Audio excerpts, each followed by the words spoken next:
When my wife passed away, I kept secret the inheritance of $17 million and also the seaside villa in St. Lucia that was titled in my name.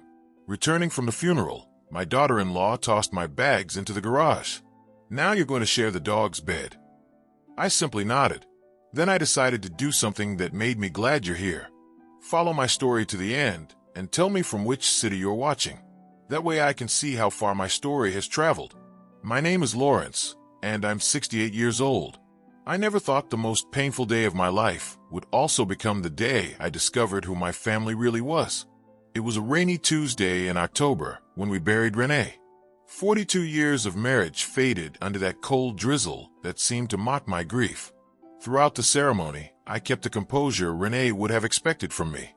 I greeted the mourners, thanked them for their condolences, and held my grandchildren's hands when they cried for their grandmother.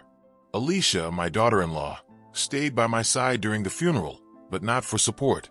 Her calculating eyes scanned the attendees constantly, as if cataloging who might be useful to her in the future.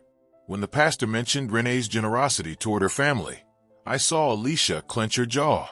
My son, Trevor, seemed lost in his own world of sorrow, noticing none of his wife's machinations.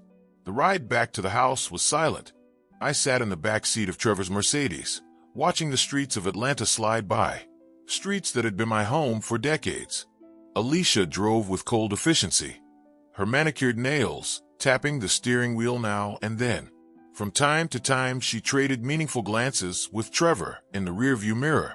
When we arrived at the house, a beautiful two-story property in Buckhead that Renee and I had bought 20 years ago, I noticed something odd. My suitcases were stacked by the garage door. At first, I thought someone had moved them by mistake during the funeral preparations. "What are my things doing here?" I asked, pointing at the 3 worn leather cases that held the little I'd packed to stay with them a few days after the funeral.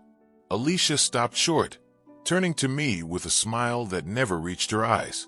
"Oh, Lawrence, I thought it was obvious. Now that Mama Renee isn't here, things are going to change a bit around here." Trevor looked uncomfortable, avoiding my gaze while he fidgeted with his cigarette. "Dad, it's just that Alicia and I have been talking and—" What Trevor's trying to say? Alicia cut in, her voice slipping into a condescending tone. "Is that now that we're responsible for you, we need to set some ground rules. This house is very large, and frankly it costs a lot to maintain." I felt as if I'd been slapped. Responsible for me? "Alicia, this is my house, Renee and I." "It was her house," she snapped. "But Renee isn't here anymore. And according to the will we read with the attorney, everything goes to Trevor as the only child. We're the owners now." The lie slid from her lips with an ease that chilled me. I'd been present when Renee drafted her will. I knew exactly what it said, but apparently Alicia had built a completely different version for Trevor. "Alicia, I think there's a misunderstanding," I began, but she lifted a hand to silence me. "There's no misunderstanding, Lawrence. Look, we understand this must be hard for you. Renee supported you all these years, and now that she's gone, obviously you have nowhere to go and no way to support yourself. That's why Trevor and I have decided that you can stay." The way she said "stay" sounded more like a sentence than a generous offer, but she continued, steering me toward the luggage. "You'll have to stay here in the utility room by the garage. The primary bedroom is ours now, and the kids need their own spaces. We hope you understand." Trevor finally spoke, his voice barely above a murmur. "Dad, it'll be temporary, just until we get things organized." I looked into the room they meant. It was small and damp, used mostly for storage. It held a rusted single bed and a tiny window facing directly onto the back alley, where garbage trucks clattered at dawn every day. "And naturally," Alicia added, examining her nails, "we expect you to contribute to the house. It's not fair for Trevor to shoulder all the expenses of keeping you. You can help with cleaning, cooking, watching the kids when we need it. You know, earn your place here." The humiliation was complete.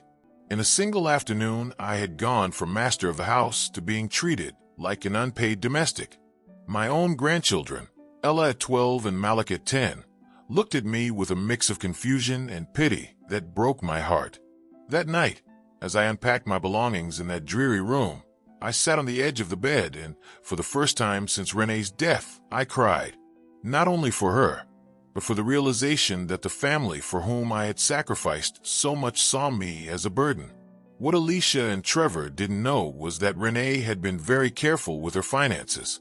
In the last 5 years of her life, she had worked tirelessly to secure my future, knowing her heart was weakening. There were accounts in my name, properties only I knew about. And yes, there was a villa in St. Lucia that she had bought as a surprise gift for our 40th anniversary. She never got to tell me. I found the papers among her personal documents a week before the funeral. But that night, with the sound of Alicia's harsh laughter drifting from my former bedroom and Trevor doing nothing to defend me, I made a decision that would change everything. I was going to let them believe they had control. I would let them treat me however they wanted. And when the exact moment came, I would show them precisely who really held the power in this situation.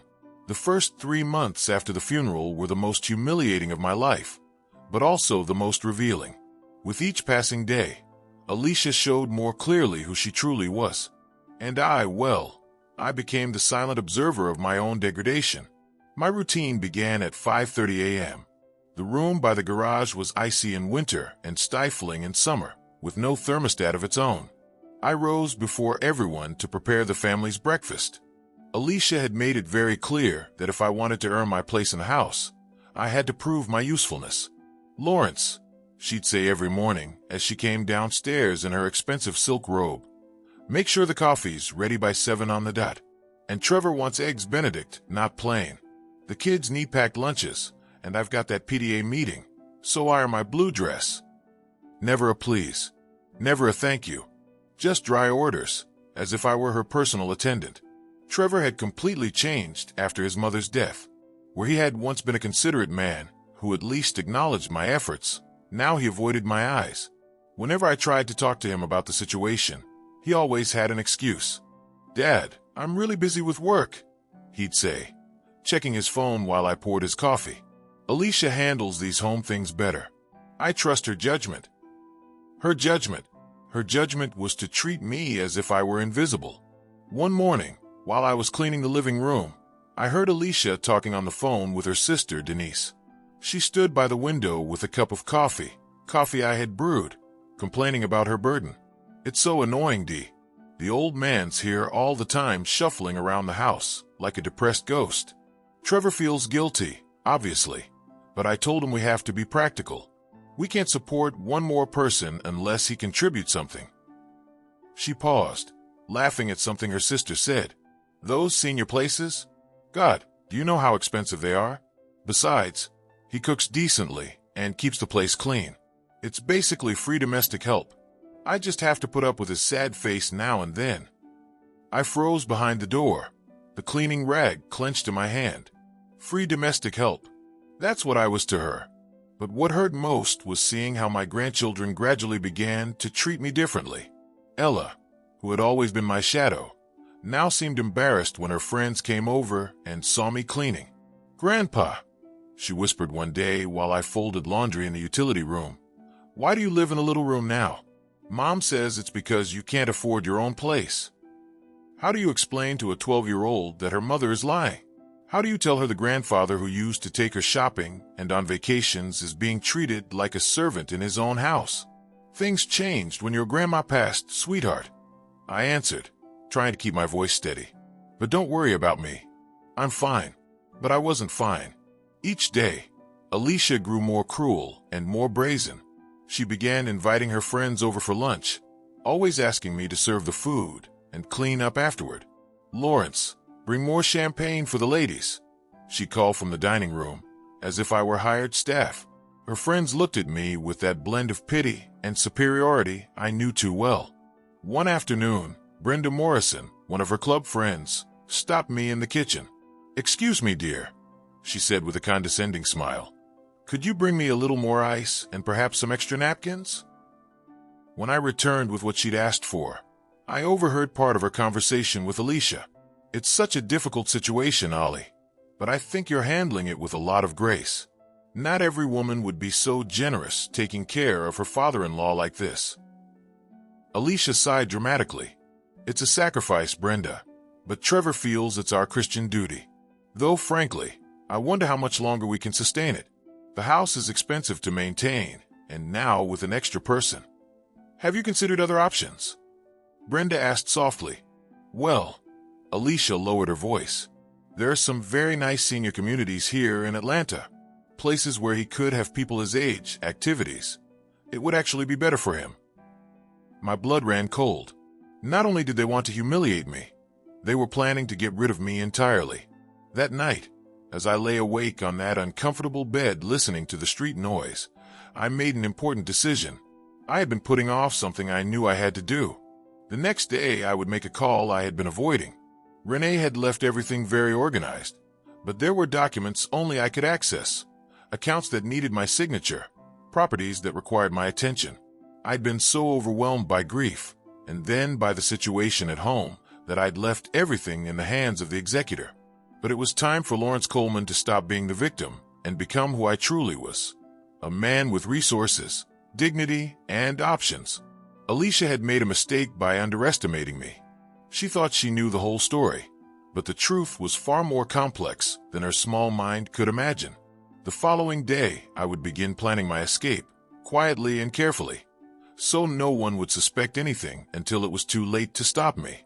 The call that changed everything I made on a Tuesday morning while Alicia was at the spa and Trevor was at work. The kids were in school, and for the first time in months, I had the house to myself.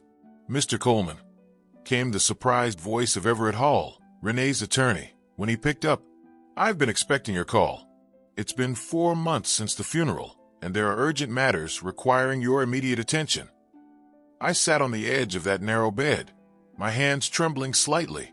Mr. Hall, I've been processing everything. My family told me the will left everything to Trevor.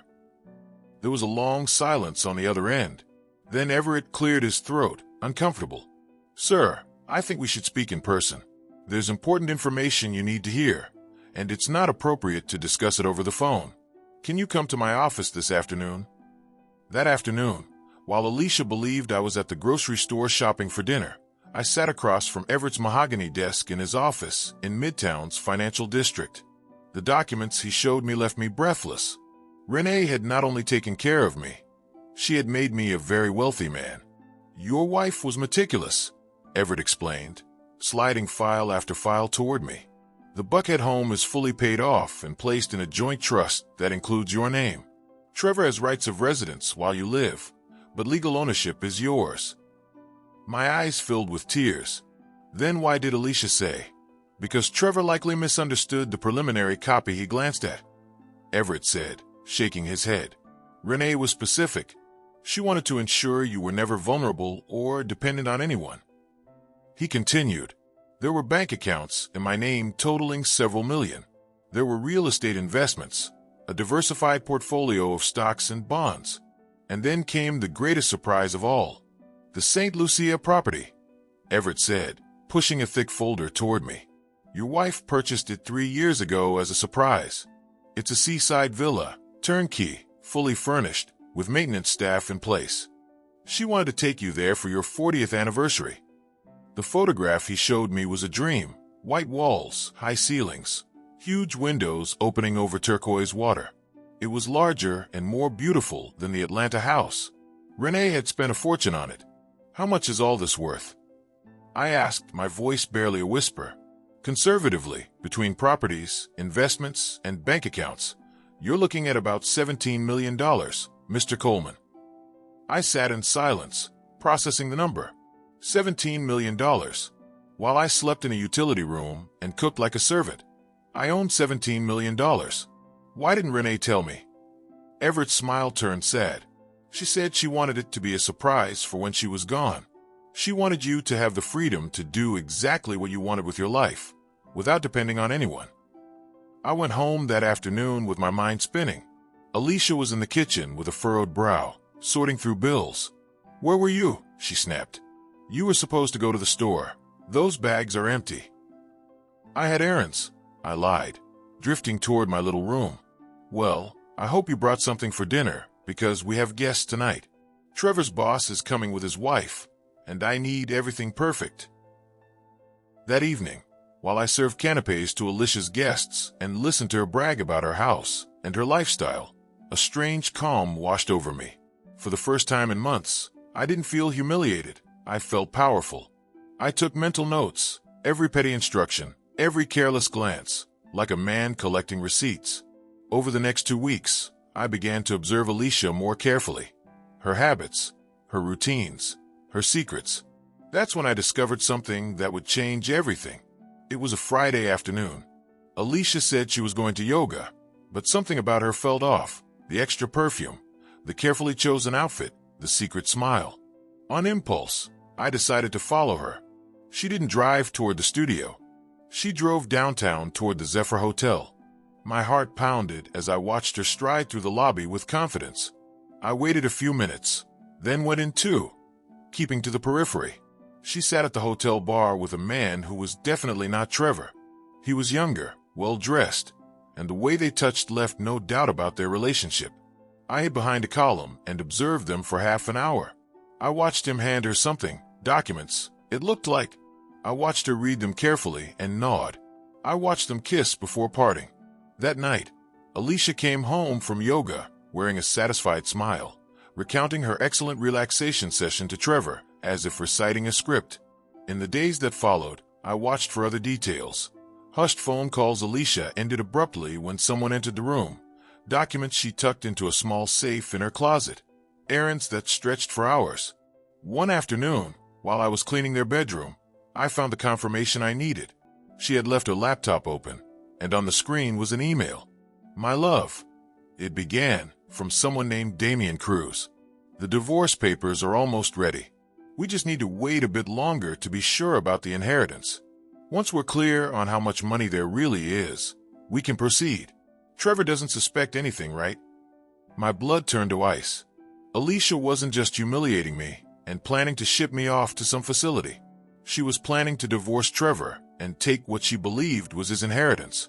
I took photos of the email with my phone, my heart thudding so loudly I feared the walls would hear it. That night, lying in my narrow bed, the puzzle pieces began to lock into place. Alicia had orchestrated everything from the beginning. The humiliation, the cruelty, the plans to send me away. It was all part of her strategy to keep me out of the way, while she manipulated Trevor and plotted her escape with the fortune she believed he had inherited. But Alicia had made a fatal mistake. She had underestimated the wrong man. The next morning, I made another appointment with Everett. It was time to begin my own plan, and I wasn't going to be anyone's victim again. Everett greeted me with a firm handshake, eyes sharp behind his glasses. I placed my phone on his desk and showed him the photos of the email, then described what I had seen at the Zephyr. He listened without interrupting, only scribbling the occasional note. "Mr. Coleman," he said at last, "we're going to proceed carefully. We'll formalize documentation of your assets, titles, and update beneficiaries where necessary. We'll also log a record of your current living conditions, in case we need it later." "You think we'll need it?" He gave me a level look. "People who think they're owed money can be unpredictable.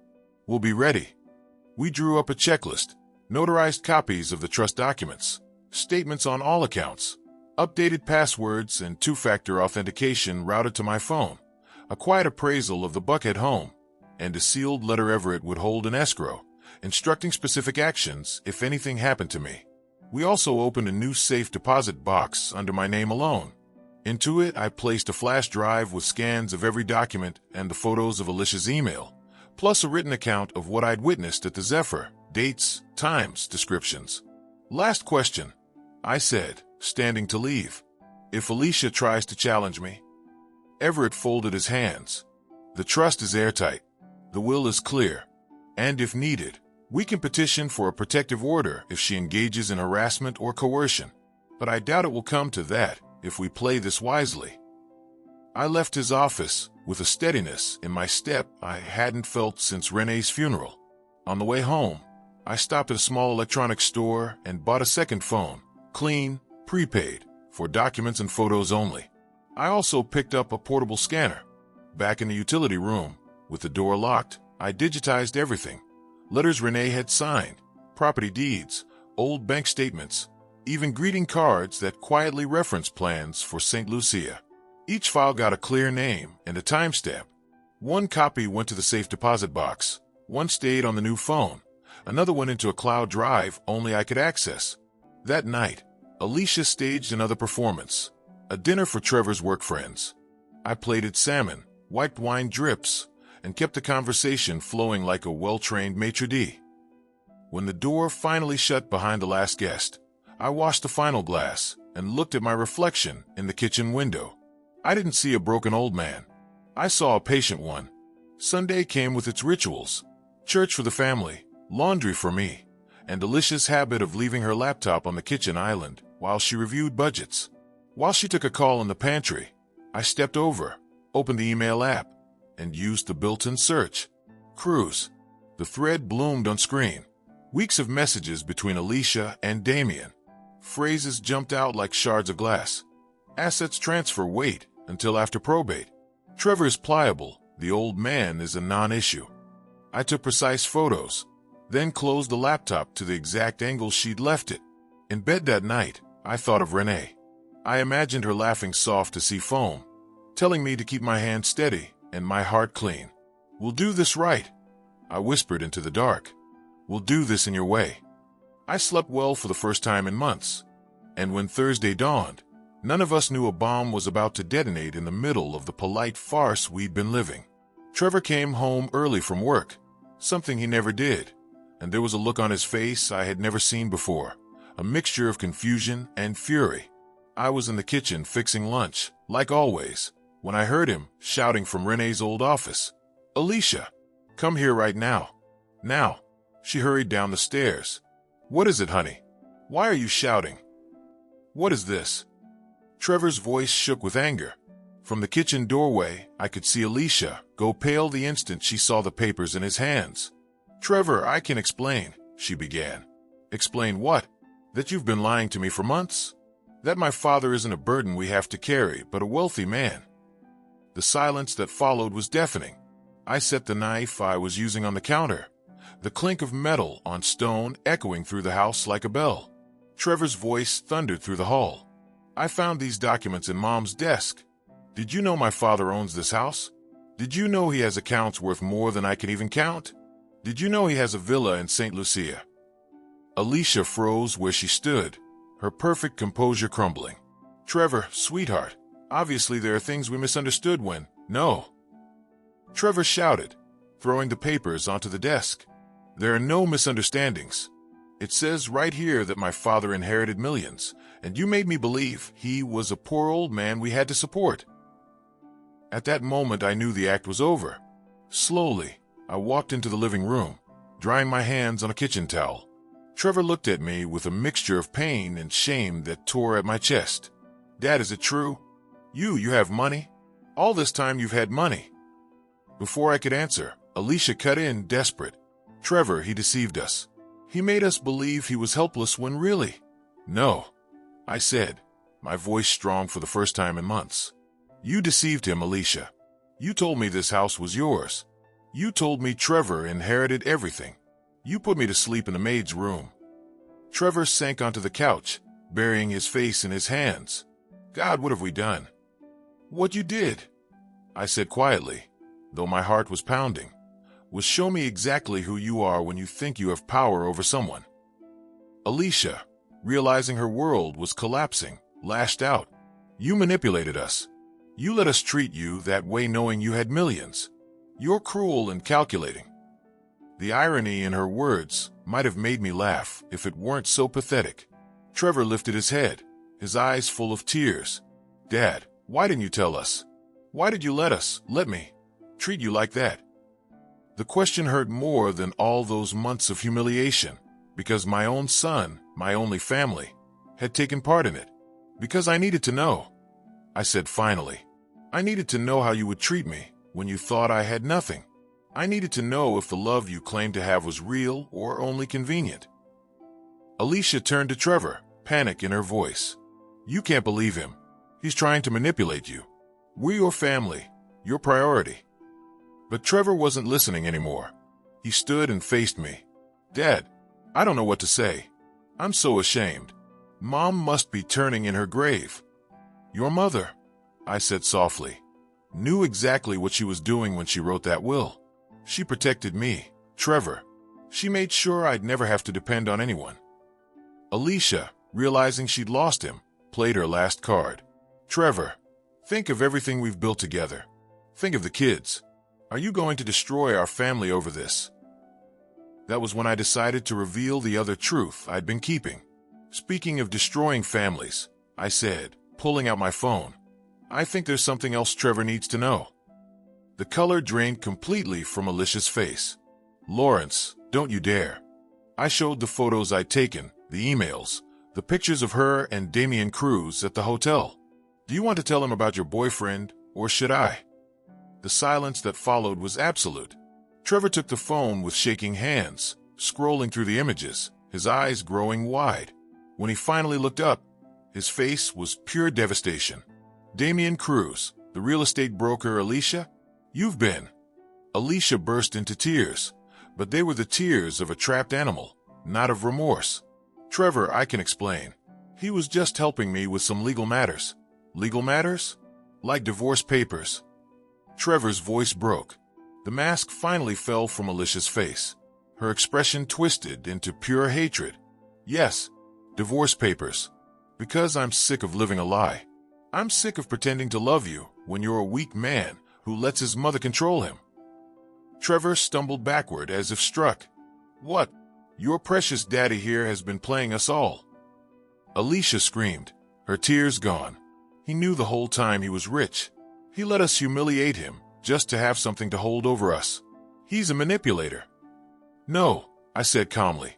I'm a man who learned the truth about the people I loved. Trevor looked between us, his wife and his father. For the first time, I saw him truly see who Alicia was. Get out of my house, he said, his voice trembling but firm. Your house. Alicia laughed bitterly. It's not your house, idiot. It's his. It's always been his. And now that everyone knows, I don't have to pretend anymore. She grabbed her purse and stormed toward the door. Before leaving, she turned to me with venom in her smile. Congratulations, Lawrence. You won, but you lost your son in the process. He'll never forgive you for this. The door slammed behind her, leaving Trevor and me alone in the heaviest silence we'd ever shared. The days after Alicia left were strange and heavy. Trevor moved temporarily into the guest room while I returned to the master bedroom, my bedroom. Yet the house felt like a battlefield where no one knew which side they were on. Trevor barely spoke to me, not from anger but from shame. I could see guilt eating at him every time our eyes met.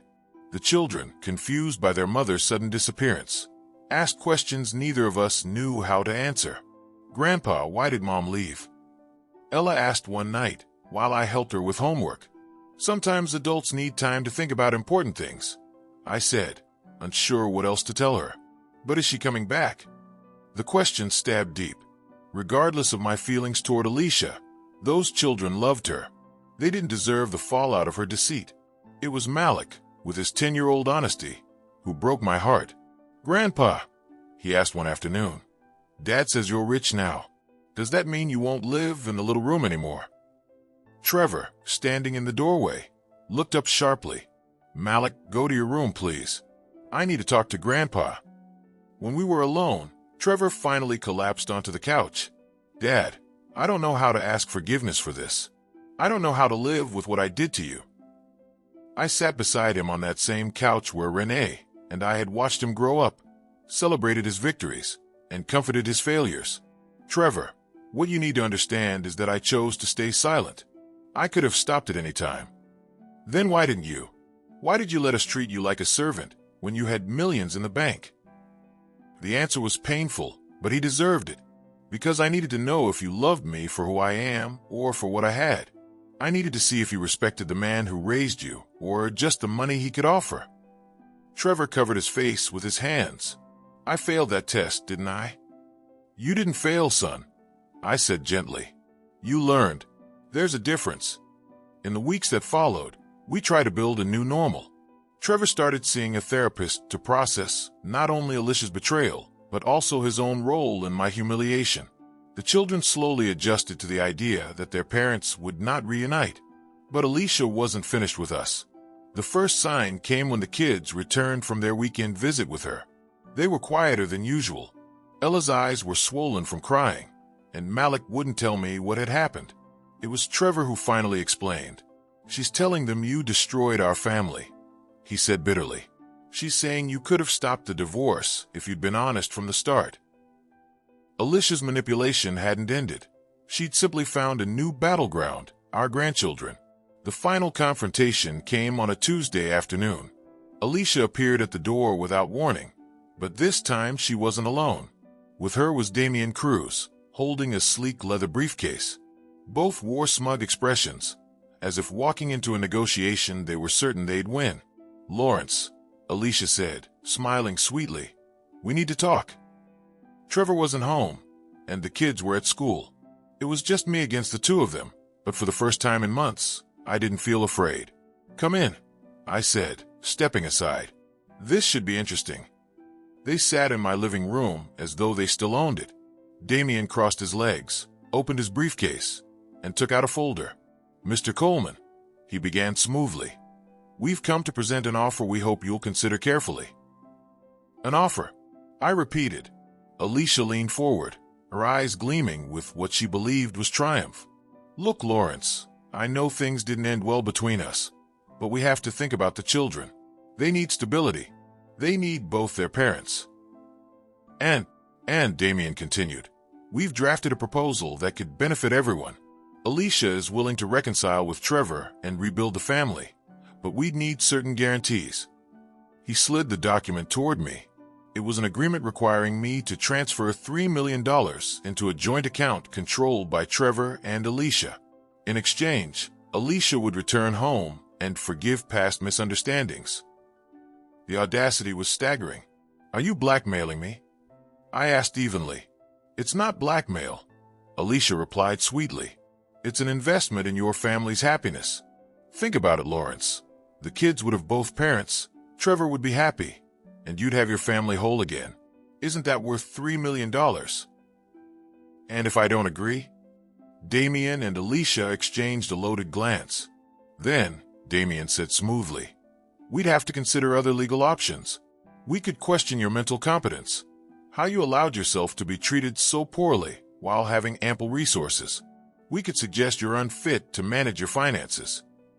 The threat hung in the air, heavy and deliberate. Alicia smiled, thinking she had me cornered. "And of course," she added casually, "the kids have been very confused about all this. It would be terrible if they had to testify about their grandmother's erratic behavior in court." There it was, the final weapon, using my grandchildren against me. I stood slowly, walked to the window, and looked out at the garden Renee and I had tended together for decades. "Do you know what's saddest about all this?" I asked quietly, not turning around. "What?" Alicia said, her voice tense. "That you think you know me."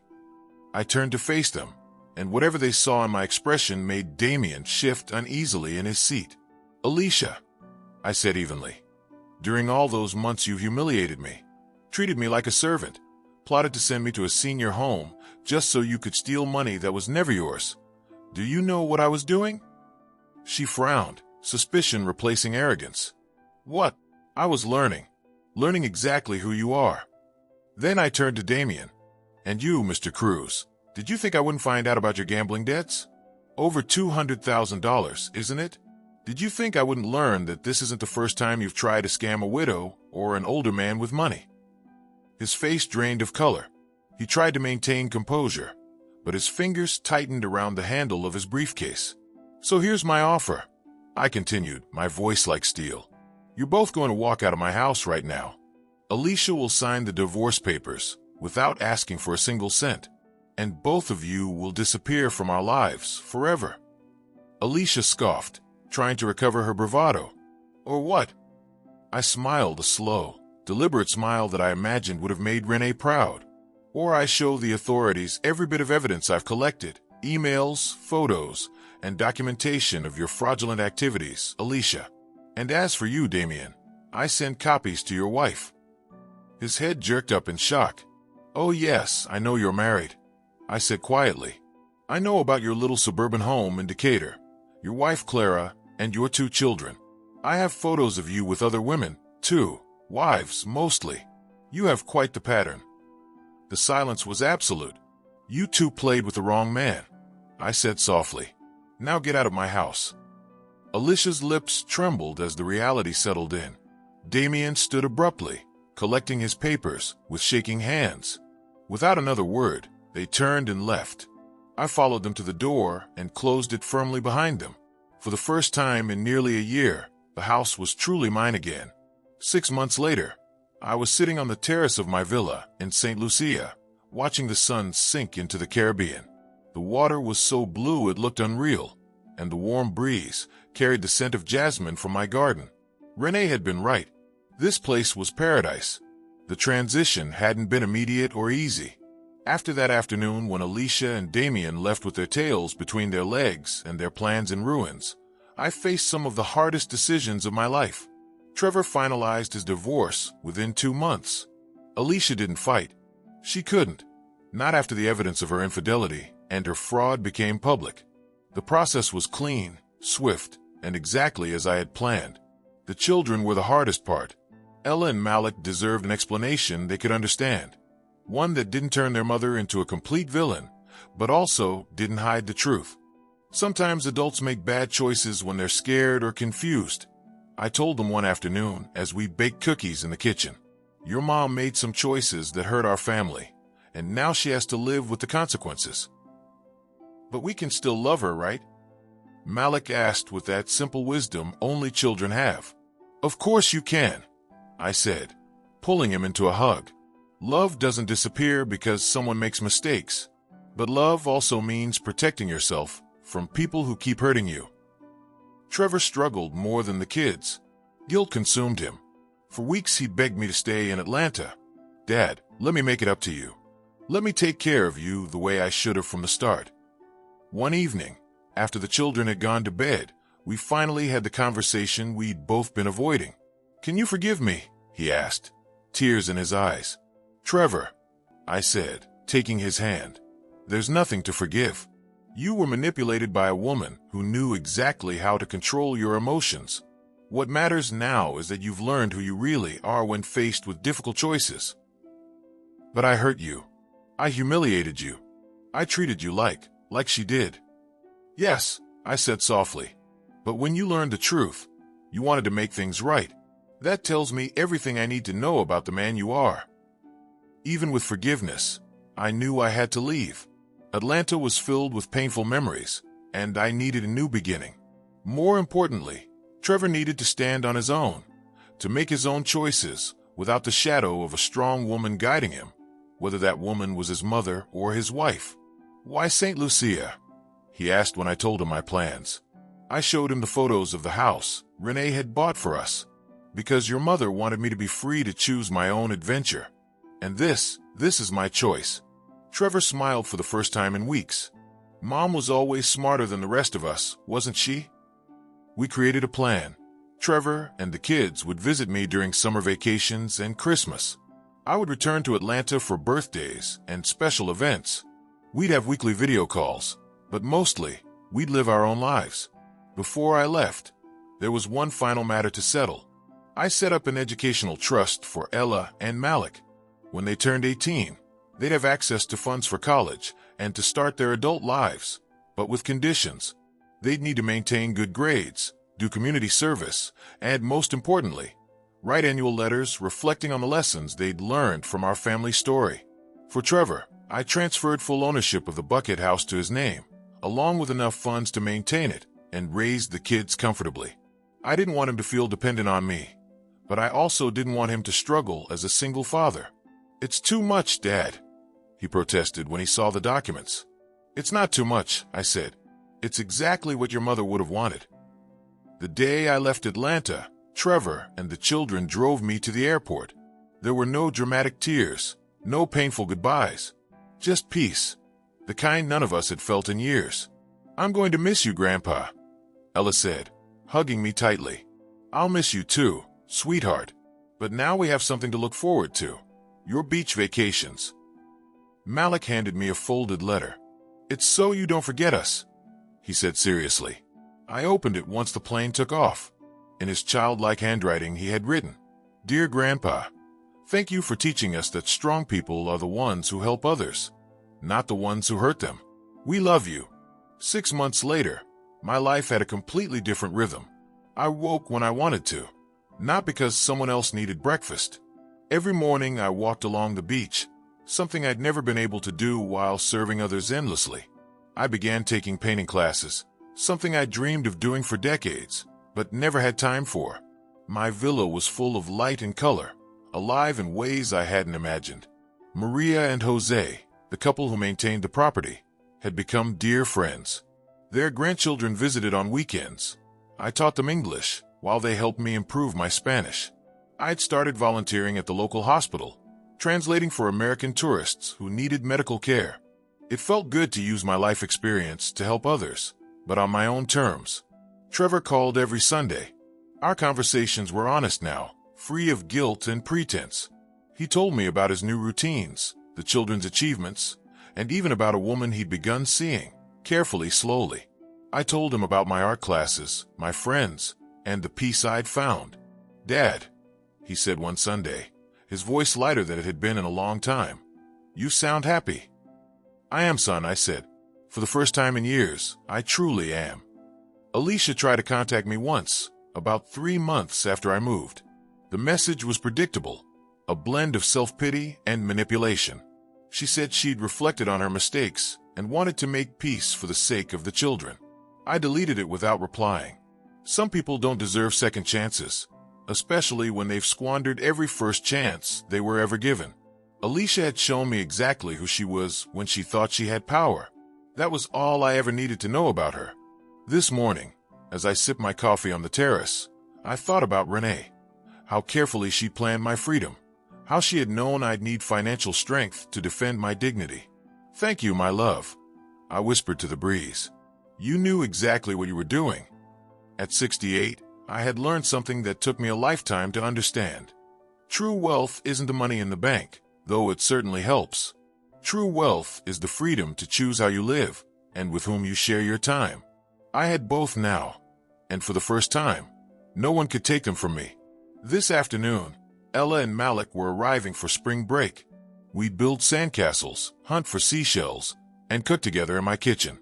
I'd teach them to sail the small boat I'd bought last month, and when they asked about their mother, as they always eventually did, I'd tell them the truth, that sometimes life teaches us hard lessons about the people we love, but those lessons make us wiser and stronger.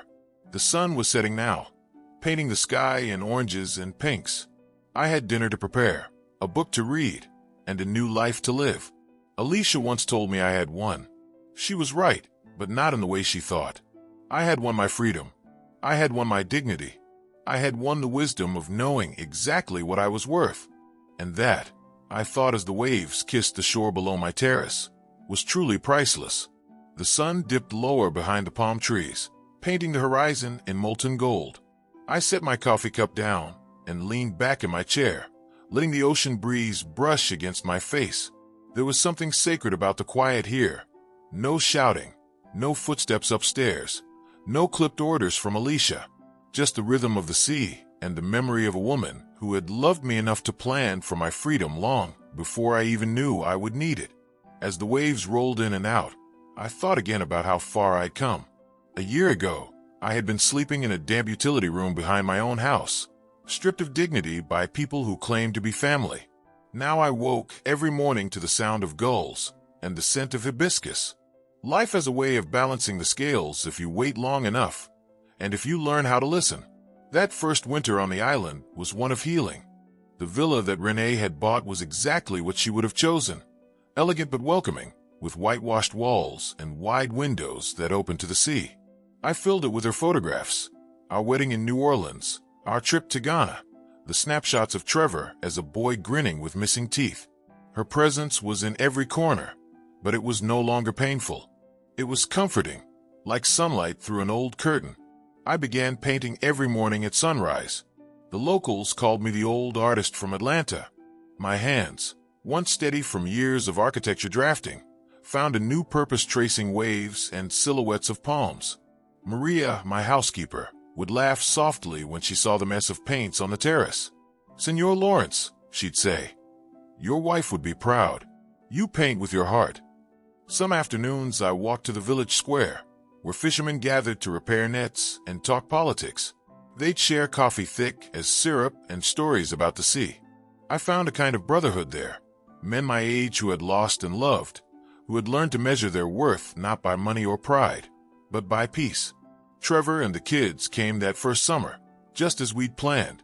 I'll never forget the sight of Ella and Malik running down the beach, their laughter echoing against the water. For days we swam, grilled fish, built sandcastles, and told stories until the stars came out. The children slept in the big guest room overlooking the ocean, and I would stand outside their door at night, just listening to their soft breathing, grateful that innocence could still exist after everything that had happened. Trevor was different too. He looked older, not just in years but in spirit. There was humility in his eyes now, and something softer, gratitude. One evening, as we watched the sunset from the deck, he said quietly, "Dad, I think I finally understand what you meant about needing to know who we are when we think we have nothing." I nodded. "Sometimes, son, the only way to see clearly is to lose everything that clouds your vision." He smiled faintly. "I still can't forgive myself for how I treated you." "You already have," I said, "by becoming the kind of man your mother always believed you could be." That night we opened a bottle of rum I'd been saving since the day I moved in. We toasted to Renee, to new beginnings, and to lessons learned too late, but learned nonetheless. As the months passed, my life settled into a rhythm I had never known before. Every morning began with a walk along the shoreline, the sand cool beneath my feet. I'd stop to watch pelicans dive for fish, their wings flashing silver in the sun. Some days I'd visit the local school to help with English lessons. Other days I'd spend hours in the garden, coaxing the bougainvillea to bloom along the stone wall. I wasn't lonely. Solitude, I discovered, is different from loneliness. Loneliness is the ache of missing someone.